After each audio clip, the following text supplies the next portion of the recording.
After many years of working with the elderly and listening to the silent stories in families, I realized something sad. There are many people over 60 years old, not knowing that their bodies gradually have a characteristic smell, a sign of time, of hormonal changes, of a sedentary lifestyle. They do not feel it, but those around them, such as children, grandchildren, and relatives, notice it very clearly.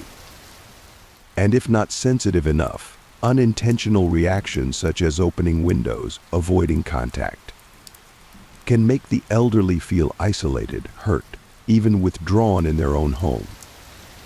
And have you ever noticed an empty chair in your house? Not because someone is absent, but because they have gradually become invisible. Today I want to tell you the story of a grandfather and a chair hidden in the heart of America. It has no dramatic events, no tears, but it touches on the quietest things that we sometimes forget, the dignity of the elderly, and how a careless word can make someone withdraw from their own home. If you are living with elderly parents or have grandparents, aunts, uncles in your house, stay just a few minutes to hear this story in its entirety. There are gaps in the family that come not from absence, but from invisibility. And sometimes it starts with an empty chair at the dining table. Henry, 75, moved in with his son and his family after his wife died.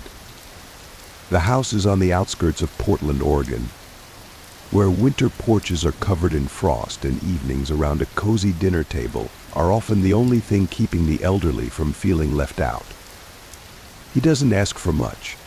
He wakes up early every morning to cook oatmeal, water the plants on the porch, and then sits down to read the paper as a ritual, just to keep feeling like he still belongs in this world. He loves his 8-year-old grandson, Lucas, who sits across from him every night. They have a little game. Whoever finishes his meal first gets to choose dessert.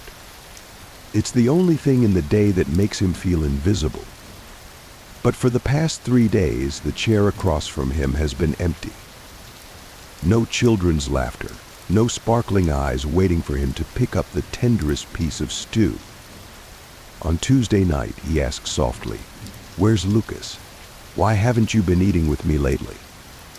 The boy stood on the stairs, his hands gripping the wooden railing, his eyes looking down. Mommy said, "You smell strange." Just that one sentence. Short, concise.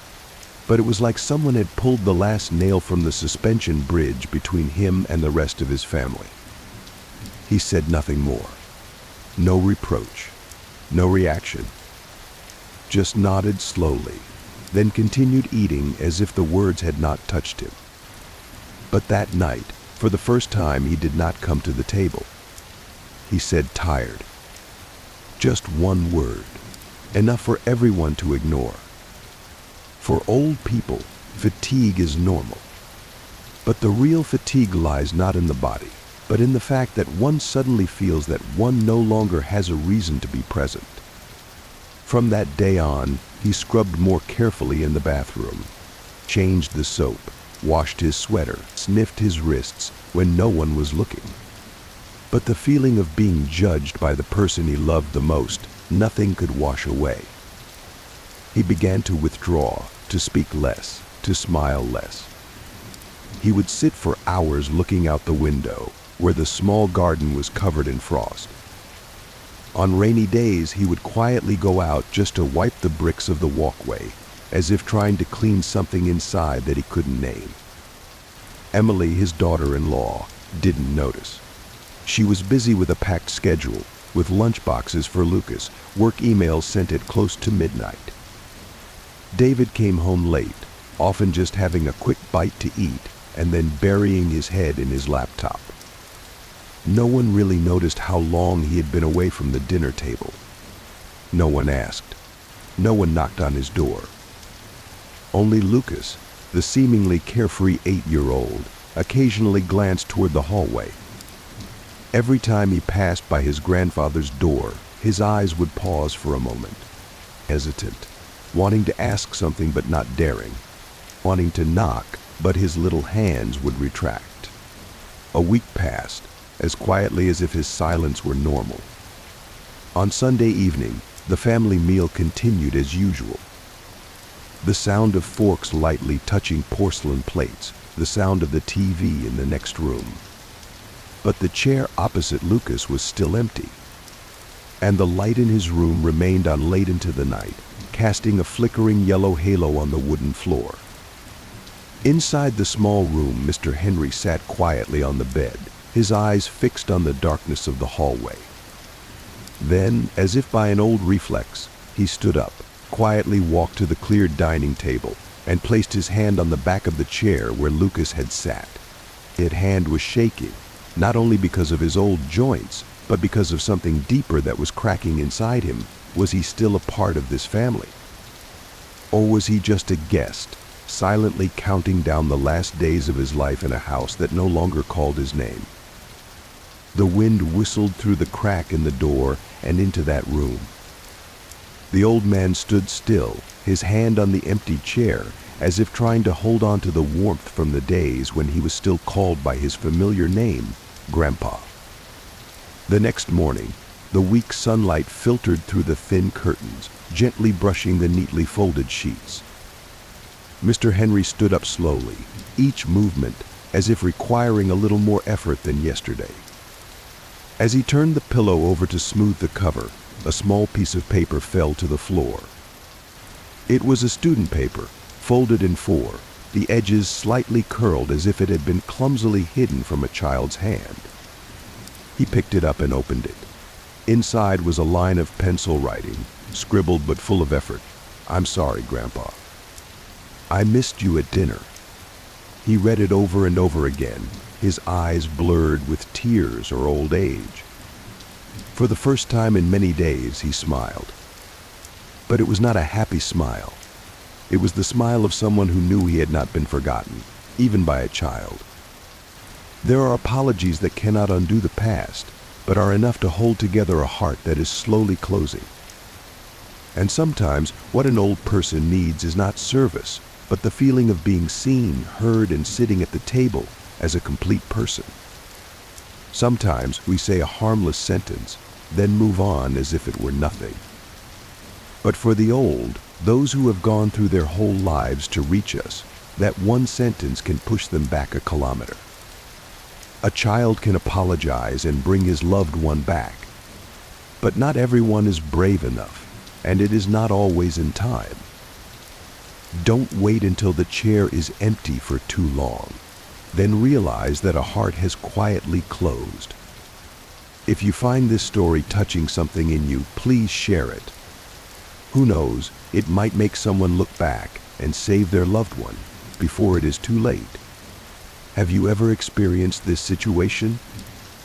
In your own home, or rather, in the home of your children and grandchildren, and then one day, you realize that the chair next to you is always empty. Your grandchild no longer sits next to you at mealtimes like before. Your daughter-in-law gently opens the window, even though it is cold, saying it is for ventilation. No one says it directly, but the eyes, gestures, distance, all implicitly tell you, you smell. You don't argue, don't ask back, just keep quiet, and gradually you retreat into your room, withdraw into yourself. You comb your hair more carefully, wash your clothes more often. But it's still not enough to hold on to the intimacy that was once so small, so real, like a grandchild pulling a chair to sit next to his grandfather. That story seems small, but to the elderly, it is a whole world that is breaking. You begin to ask yourself, am I carrying something that makes others want to stay away? Is it the smell of old age, or the smell of being no longer necessary? And that thought grows silently every time you enter a room without anyone turning to look. Every time the sound of knives and forks clinking but no one mentions your name. Every time your children and grandchildren open the window very gently, as if to chase away something that you cannot see. If you are still following this story, perhaps somewhere in your heart there is a question echoing, is it me? And if that question makes you feel sad, reminds you of silent meals, or the hesitant eyes of loved ones, then please do not worry. Because realizing is the first step to reconnecting. Not only with loved ones, but with yourself, who always deserves to be listened to sit next to, and to be loved. So watch this video until the end. Because in the next part, I will share with you 3 very simple remedies, but can make a wonderful difference. Not just to make your body smell better, but so that a loved one will no longer have to retreat into silence, just because of things they do not know. No need for expensive medicine, no need for special therapy, just a correct understanding, proper care and proper love. So do you know where the real problem lies? You need to understand the real origin of that smell, not to blame, but to sympathize and know how to help properly. Do you know where the smell of old age, the damp, musty smell that sometimes makes your loved ones feel uncomfortable, comes from? Many people think it's because they don't bathe much, are lazy about hygiene, or simply because of age. But science has shown very clearly there are 3 main causes of the characteristic smell in the elderly. And the great thing is, when you understand them, you can completely overcome them gently without hurting anyone. 3 points on the body of the elderly often produce a characteristic odor and simple care to not only help the body smell better, but also help them regain confidence, a sense of love and belonging. Before continuing, click like and subscribe to the channel so that many other elderly people can be helped like you. Turn on notifications too. You will receive more valuable tips to improve the quality of life later. First is the back area, especially between the shoulder blades. This is an area that is difficult to reach when bathing, especially for the elderly with less flexible shoulder joints. Sweat, dead cells, dirt and soap scum that accumulate over time will create conditions for bacteria to grow, which is the cause of smoldering body odor, even though the outside appears clean. In addition, if the elderly often wear many layers of clothing or lie down a lot during the day, the back area is easily stuffy, increasing humidity and causing bacteria and unpleasant odors to grow even more. The good news is that this can be fixed with just a few simple steps, such as using the right back scrubbing tool, such as a long-handled, soft bristled brush, or a natural cotton back scrubber. Avoid using a regular towel, because it is difficult to clean this area. Choose and use mildly antiseptic soaps containing tea tree oil, peppermint, or activated charcoal, which help fight bacteria without drying the skin. Avoid using soaps with too many fragrances that can irritate the skin. Bathe in warm water every day or every other day, because warm water helps open pores, making it easier to clean deeply. And after bathing, dry your back thoroughly, especially the skin folds near the shoulders and nape. Remember to apply a light moisturizer if your skin is dry by using a little coconut oil or almond oil to lightly moisturize your back, helping to prevent peeling, because dry skin also retains odors more easily. Like the story of Mr. Walter, 72, who lives with his son and his family in a small town near Asheville, North Carolina. Recently, his grandson Ethan stopped sitting next to him at dinner as usual. When his mother asked, the boy mumbled, "Dad smells weird." His daughter-in-law, Rachel, began to notice a musty, damp smell every time he finished showering. One day, passing by the bathroom, she saw him twisting to reach a towel to wipe his back, but he couldn't reach it. He sighed silently. That night, Rachel placed a long-handled wooden bath brush on the sink, along with a bar of natural green tea soap. She knocked on the door, smiled and said, "Let me help you scrub your back." Mr. Walter paused, then nodded, his eyes shining with undisguised gratitude. Just a few days later, the strange smell disappeared. Ethan fell into his arms again, chattering about school stories. The whole family sat down at the dinner table again. and the empty chair opposite him was no longer empty. Second is the area behind the ears and the nape of the neck. This is where many sebaceous glands are concentrated. In the elderly, due to less frequent bathing, or only washing the face but ignoring the area behind the ears for a long time, excess oil, dirt, and bacteria accumulate, causing a mild but persistent odor. Especially for people who wear glasses, wear masks, have long hair, or are sedentary, this area is more stuffy, easily producing an unpleasant odor. But simply just follow this method and you will feel more confident. That is to gently clean every day by using a warm, soft towel or cotton pad soaked in warm water. Gently wipe the area behind the ears and the nape of the neck every night. You can use saline solution or a mild cleaning solution if the skin is not irritated. The correct way to shower is when washing your hair. Pull your hair back and use your fingertips to gently scrub the nape of the neck behind the ears with mild soap or mild antibacterial shampoo, tea tree, lavender, mint. Keep it dry after cleaning, such as drying thoroughly behind the ears and nape of the neck after showering. Residual moisture is the ideal environment for odor-causing bacteria.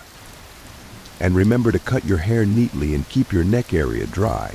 Limit the accumulation of sweat and bacteria, thereby minimizing unpleasant odors. Especially for older people who are less active or often lie down a lot, because long hair covering the neck can easily make this area stuffy and retain odors longer. For older men, men often have thick hair, rarely trim the back of the neck, plus they pay little attention to the neck area after washing their hair. If the hair is too long, covering the back of the neck will cause stuffiness, especially when they often wear high-necked shirts or lie down a lot. When you cut your hair neatly at the back of the neck, exposing the neck more will help keep the back of the neck area dry. Limit the accumulation of sweat, oil, and bacteria. Reduce the feeling of heat and stuffiness when wearing shirts or lying down for a long time. Just one neat trim every month, combined with wiping the neck every night with a warm towel, will make a big difference in comfort and body odor. For older women often have long hair or low buns, which can easily make the neck area stuffy and damp, especially in hot weather or when there is little movement. In addition, sweat in the neck area is often retained by the hair, creating conditions for bacteria to produce persistent odors. Gentle care for women, such as tying hair high or in a bun every day, so that the back of the neck is always airy. Trim the hair at the back of the neck gently, helping the skin of the neck to breathe. Clean the back of the neck every night with a warm towel with gentle essential oils, such as lavender or tea tree. No need to cut it short. Just keep the back of the neck dry and airy, enough to make the body more comfortable and no longer have a lingering smell. Linda once told me that what upset her the most was not the words "you smell," but the feeling that no one touched the back of her neck anymore. Linda, 76, lives with her son and his wife in Sacramento, California. But recently, her granddaughter, Sophie, no longer hugs her neck like before. Every time she comes near, her daughter-in-law discreetly opens the window or awkwardly reaches out to adjust her collar. One day she overheard her say, "It seems like you have a bad smell behind your ears." That night, she said nothing, but she tossed and turned all night. The next morning, her daughter-in-law, Megan, entered her room with a warm towel and a bottle of lavender essential oil. She sat down next to her and said gently, "Mom, let me gently wipe the back of your neck." We often forget about this area, and it easily accumulates odors. Linda didn't say anything, just nodded slightly, her eyes welling up. It was the first time in months that someone had touched the back of her neck, not to avoid her, but to show concern.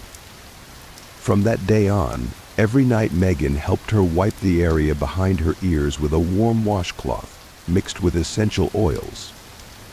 A week later, little Sophie hugged her neck during her nap. And this time, no one opened the window. Finally, the groin area, the fold of skin where sweat is easily produced. But first, I want you to hear the story of Mr. George. Mr. George, 78, used to walk around his garden in Austin, Texas, every morning. But in recent weeks, he has sat by the window, refusing to go outside. His son discovered mild rashes in his groin area, caused by sweat and skin suffocation, but he was afraid to talk about it. The son prepared a warm towel, a herbal powder with kajeput oil, and some cool cotton clothes. George was instructed to dry himself thoroughly after the bath and to rub the powder gently into the folds of his skin. A few days later, the rash was gone. On Sunday morning, he put on his hat and shoes and said, "I'm going out for a bit. I haven't walked for a while." And the window seat was empty again. But empty because he was himself again. So, do you see where the real problem lies? Or do you understand the heart behind those scents? It's not just hygiene. It's not just sweat or aging skin. It's a feeling of being left out. It's the loneliness of not being able to tell the truth. It is the damage when the elderly begin to wonder, am I becoming a burden? So what is the cause of it and how to fix it? Subscribe to the channel and turn on the notification bell so you don't miss any useful tips on old age health. Now let's go back to see the last point that the elderly need to pay attention to. The groin area, skin folds. The groin area, thigh folds, under the abdomen and overlapping skin areas are closed, humid and poorly ventilated areas, especially in the elderly who are less active, can lie down or sit for a long time. Sweat, bacteria, sebum, along with skin friction, if not cleaned thoroughly, will create conditions for bacteria to grow, causing a lingering odor, even diaper rash or mild fungus. This is a sensitive area. So many older people are afraid to take good care of it, leading to a lingering unpleasant odor that no one dares to say directly. Gentle remedy, by cleaning every day with warm water and a soft towel, such as using a clean towel soaked in warm water, thoroughly wiping the groin area. Thigh folds after each bath or when changing clothes. If there are signs of mild diaper rash, you can use diluted saline solution to gently disinfect. It is necessary to keep it dry after cleaning, such as using a soft towel to dry. You can apply a thin layer of natural talcum powder or baking soda mixed with kajeput oil to fight bacteria and deodorize. Choose loose-fitting clothes, absorbent fabrics such as breathable cotton pants. Avoid wearing underwear that is too tight or made of synthetic fibers. Prioritize wearing loose-fitting clothes at home, helping the sensitive skin area not to be stuffy. If you have a sedentary relative, help them turn gently every few hours to avoid the groin area being damp for a long time, causing odor and diaper rash. If your relative is active or sweats a lot, pay attention to keeping the groin area and skin folds clean and dry after each exercise. For example, use a warm towel to gently wipe the groin area, inner thighs, and lower abdomen after walking, gardening, or light exercise around the house. Change wet clothes immediately after sweating to avoid moisture accumulating for a long time, causing odor and skin irritation. You can use a natural deodorant or a mild diaper rash cream if the skin shows signs of friction, especially in the elderly who move a lot during the day. The most important thing is not to leave the elderly alone with the feeling of being avoided. They do not need criticism, nor do they need silent alienation. What they need is a gentle reminder with tact and love. Sometimes just a simple sentence like, "Let me help you scrub your back." Or a sentence like, "Mom, try this soap. It smells really good. I feel so comfortable," is the door to reopen a closed heart. A way to say, "I still see you. I still need you. And I love you." that alone is enough to stay close. The smell of old age is no one's fault. It is a silent sign of time, of biological change, and also a warning bell that our elderly relatives need a little proper care. The scary thing is not body odor. It is when the elderly begin to withdraw, just because they feel they are being avoided. Just because no one dares to say it, but no one is gentle enough to touch them with love. We cannot stop time, but we can help them live in cleanliness, confidence, and reconnect with their family, just with small actions, such as a gentle reminder with love, a long-handled bath brush, and a warm towel every night. A simple sentence like "Mom is still a very important part of this house. I still need Dad and I want to be close to Dad." If you see yourself in this story, or see your parents, grandparents in it, start with a small gesture and share this video so no one has to sit alone in an empty chair again.